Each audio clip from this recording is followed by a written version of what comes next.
Scams and scammers, well, they're among the scummiest.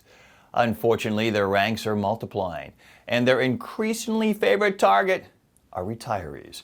In 2022, according to the FBI, there were 88,000 fraud complaints totaling $3.1 billion, with a B, $3.1 billion in losses from folks over age 60. Why do the bad guys target seniors and retirees? Well, same reason bank robbers rob banks.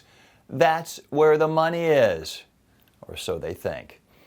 And they think seniors may not be thinking as sharply as they once did and may be an easier target. So, how do you protect yourself and your family from these ever-creative scammers? Here's my first tip.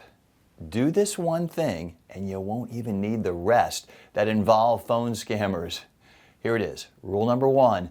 Don't answer the phone unless you know the caller. Can you hear me now? Why are you ever answering the phone unless you know the name on the caller ID? Come on, it's not 1977 and you're hoping it's your high school crush calling. In today's world, we already know who's calling thanks to caller ID and the various technology involved. And even then, the idea is sometimes spoofed. So there's never a need to take a call from someone whose name doesn't show up on your phone, because their name will show up if you know them. Either because they're already in your phone's contact list, or it's not. If you don't know the name, don't answer. To hell with thinking that's rude. They're the rude ones for calling and interrupting you. For all they know, you're busy taking care of something important, not sitting around watching Ryan Seacrest on Wheel of Fortune. So don't answer it. If it's important, they'll leave a message and you can call them back. You wouldn't invite someone who happened to knock on your door to come into your house if you didn't know them, would you? Same idea with unknown phone callers. Unknown subjects at your front door? Well, it is a topic for another episode, but it's just like not answering unknown phone calls. Why would you ever answer the door if you don't know who it is? If you just can't resist answering a call from an unknown number, go back to rule number 1. Don't answer it, ever. And if you still can't resist, at least be on the lookout for these scams. The loving grandparent scam. Yes, the scammers know you love your grandkids, and if they're in trouble, of course you do anything to help. And the bad guys know this. They'll call pretending to be your grandkid and ask for money. Maybe claiming they got in trouble and need bail money, or had a medical emergency and need money, or were traveling and lost their wallet, and yeah, they need money. Don't fall for it. Bottom line, they're asking for money. Hang up now. See, you shouldn't have answered it in the first place. Wouldn't you recognize the caller if it really was your grandkid? Yes, their number would already be in your phone and show when they called. Once you hang up, you can call their real number that you already have in your phone and see if they're okay. And if it was really a legit request, why aren't they calling their parents and not you anyway?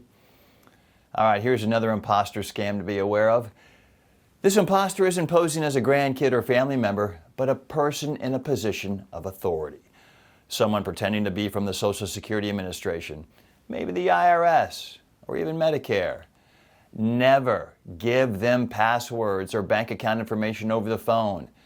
If you have a scheduled phone appointment with Social Security, well, that's a different conversation. You're expecting that call. But a random call from someone claiming to be a government official, hang it up, baby. They don't make outgoing calls to citizens. Which brings me back to rule number 1. Why'd you answer an unknown call? Don't pick it up in the first place.